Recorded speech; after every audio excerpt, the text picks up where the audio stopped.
Coach, I'm curious, do you play it like all the pressure's on Miami for this one, and then you guys are the ones with nothing to lose? No, I think Game 3 it's equal.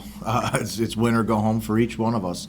I think we continue to stick to what we have done, our process of kind of evaluating the game, what we thought we did well. Still a couple areas that we need to clean up, and know that we're going back down to Miami, playing a really good team, well-coached team, a team that's going to be equally as motivated us to play basically in a win or go home. So we're excited about it. What did last weekend's game maybe prove to you guys about beating that team? I think that when we play our way, when we play collective, that we can compete with anybody. Go ahead, Ben. Yeah. I want to ask about kind of the way you set up, and obviously in the first leg it was more of a three-man midfield, and then last week we saw kind of Matt in possession. It looked like he played wider, but then also was able to get back and kind of put bodies in midfield. What did you like about that shape, and how do you think it worked in what you've talked about, just wanting to keep Miami wide? Yeah, I mean, I think you've seen, like, it's an interesting dynamic to play the same team 4 times in a row, and the only team in a month. So I think you keep seeing tweaks from both teams. I thought Matt did a really good job, and I thought from a structural standpoint, it accomplished a lot that we were looking to do. And, whether it's in possession with the ball, trying to find certain opportunities to disorganize them, and then out of possession, trying to make sure that we remain compact and I would say as good in structure as we can for long periods of time. And then just kind of looking at the way, I guess, all the last 3 games have played out, it felt like tensions have been pretty high, and there have been a lot of kind of guys going at it. How do you've talked about wanting to toe the line, but not step over that. How do you kind of try to keep your guys focused on that in this game when it feels like tensions are already high going into it?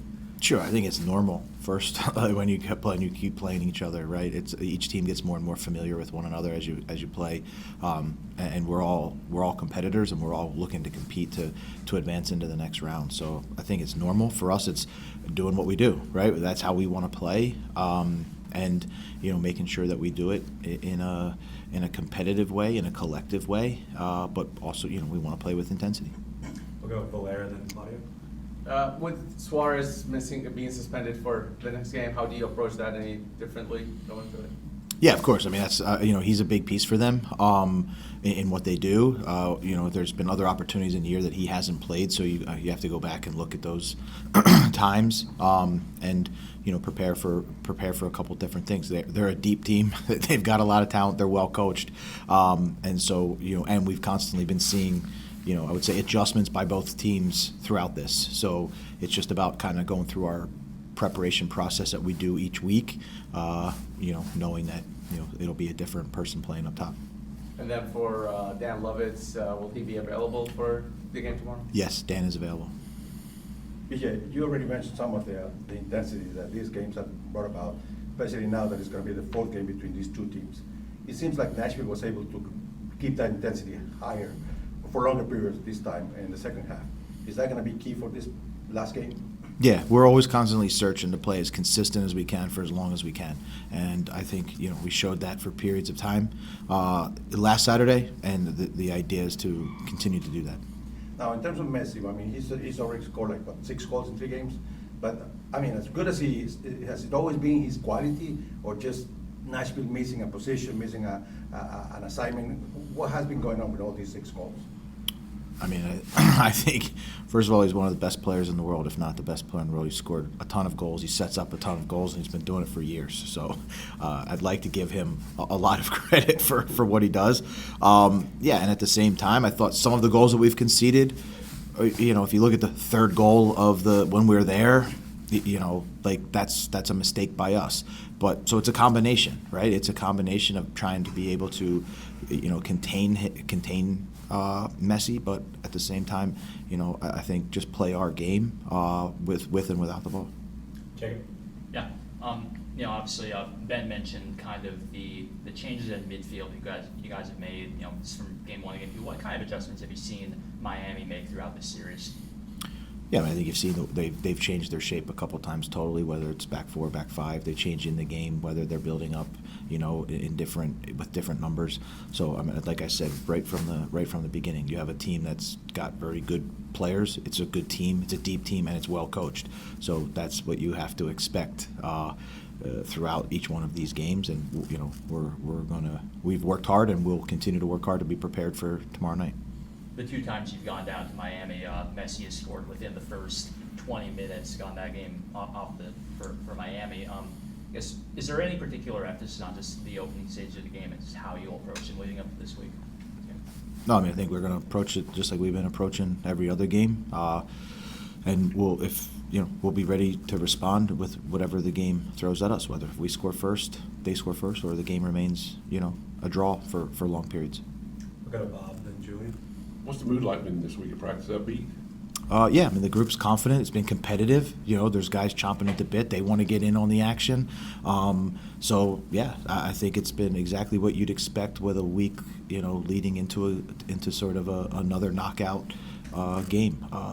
Competitive, focused, and but at the same time a little bit wanting to get going. How much does playing in an elimination tournament like the Open Cup help with a situation like this? I think it's a tremendous amount of experience. I think this is, if I count correctly, the 6th game. This will be the 7th game of what you would call knockout soccer. And so for us, we rely on that. We rely on our experience. We rely on our leadership.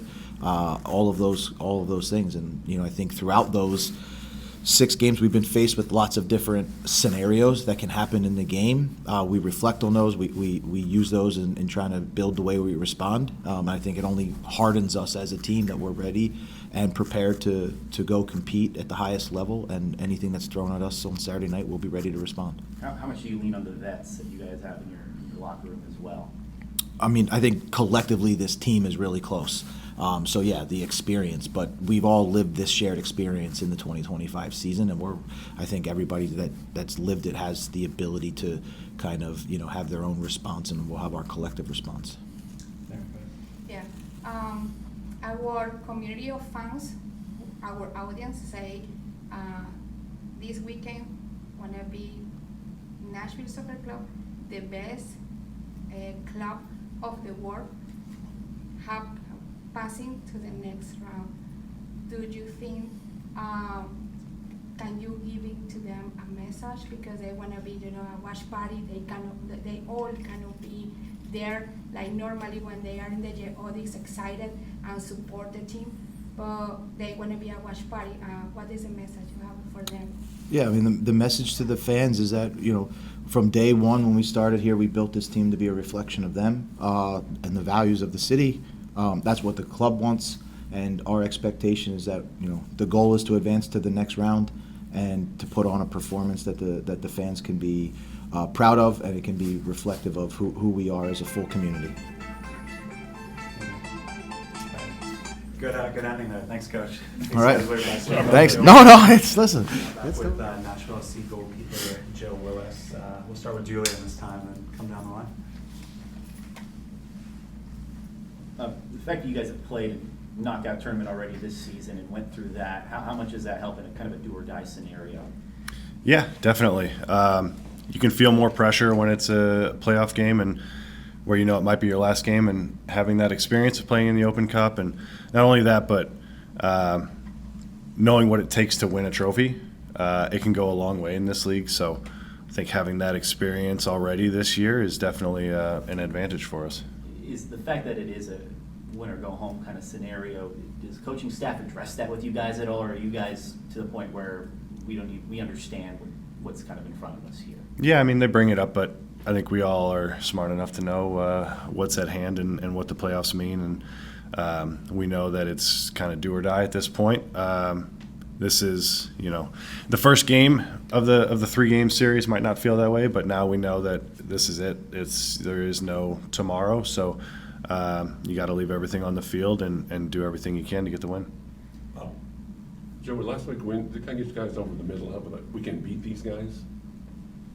Yeah, I mean, I think this season we've talked a lot about firsts and being the first to do something. And winning that game last week was the first time we've beat Miami this year, and I think that gives us a lot of confidence going into this next game. We've proven to ourselves that we can beat them, and I think we've learned a lot about them, and we've learned a lot about ourselves from that game and what it takes to beat them.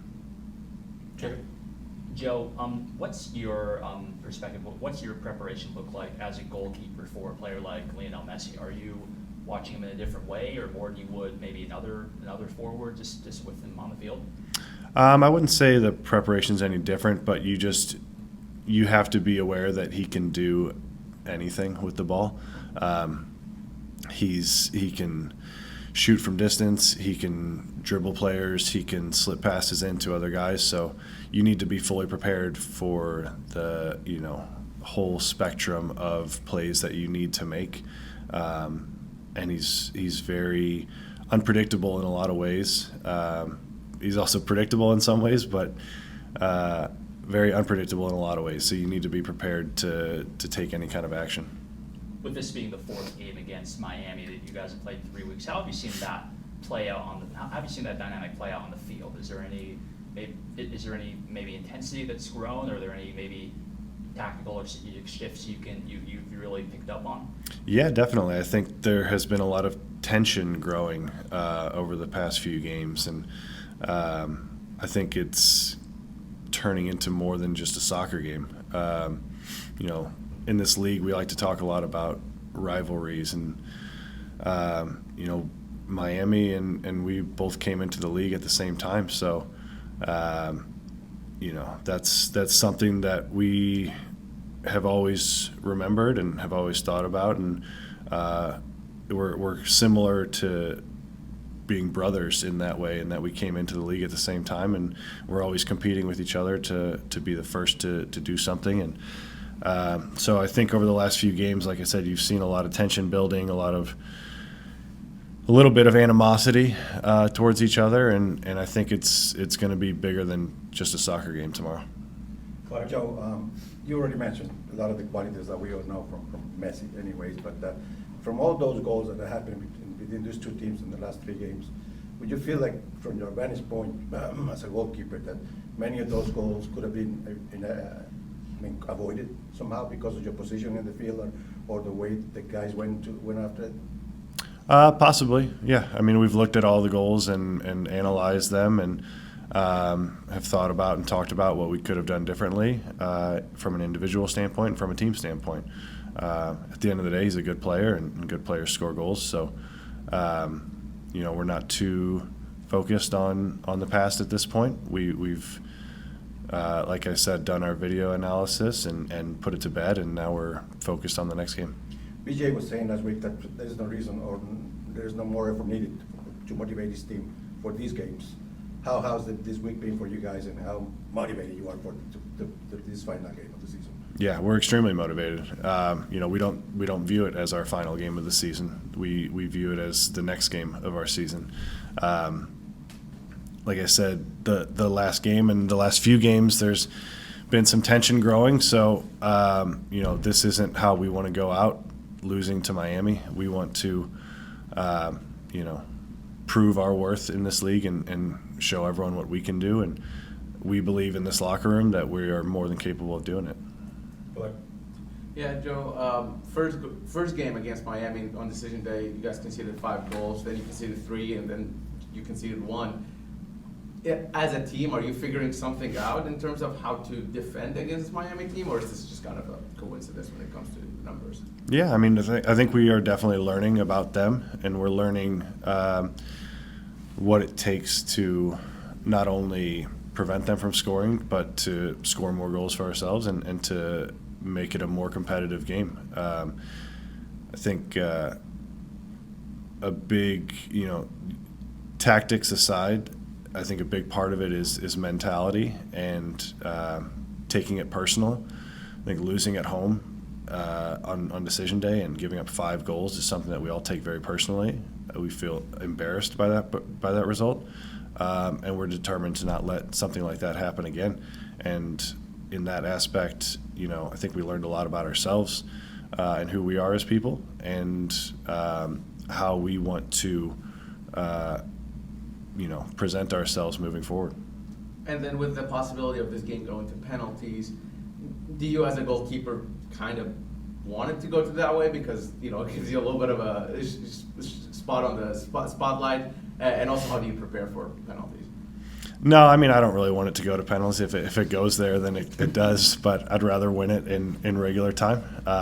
But we do a lot of prep work with the penalties, a lot of video of, guys who would potentially take them and where they've gone in the past and what their run-ups are like and what their tendencies are. So at the end of the day, it's that none of that really matters. You can study someone who goes a certain way 10 times out of 10, and then on the final day they go the other way. So it's a lot of it is how you're feeling in the moment and trusting your gut.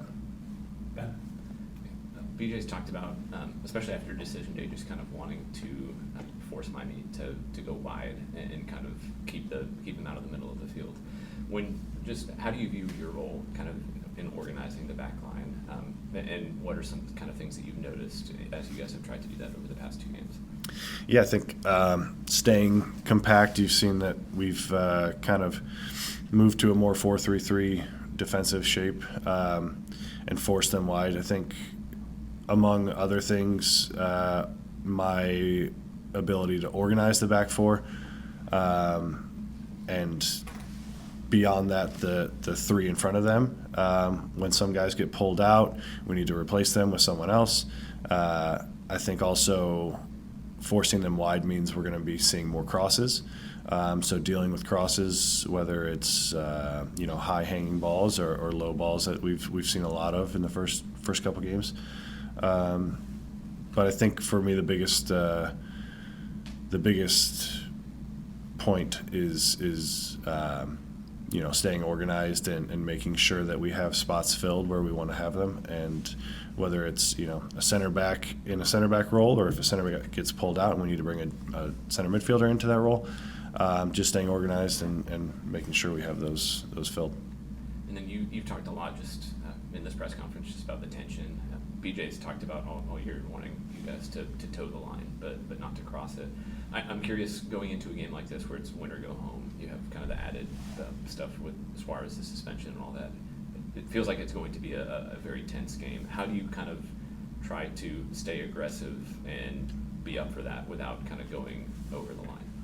Yeah, I think you have to use that emotion and use that to propel yourself, but at the same time keep your head and remember what has made us successful this year and in the last game, and part of that is playing good soccer and keeping the ball and having good tactics, our attacking formation and our attacking shape and relying on those things, because when the emotions get high you tend to think about those things less.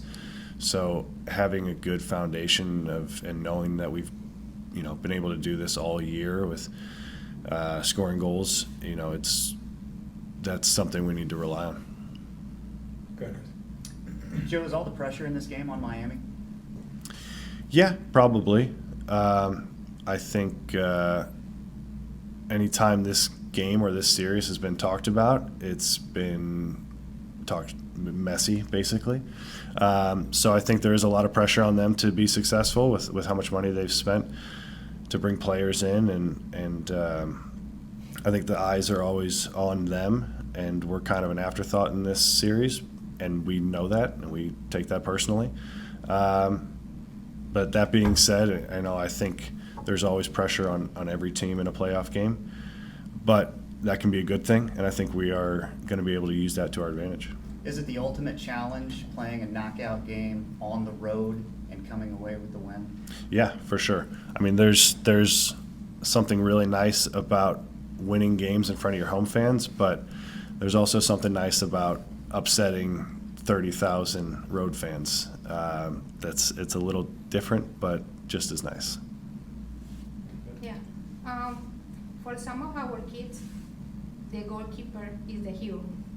because he's who have in charge to no goals coming to our team. What is the message you have for them? And also, are you ready? Because we see they grow up. Congratulations, the whole team, and also you, to be working with, playing with in front of Messi, but that you don't have enough. For example, the last one, you have only 1 goal, and in other ones you have more goals.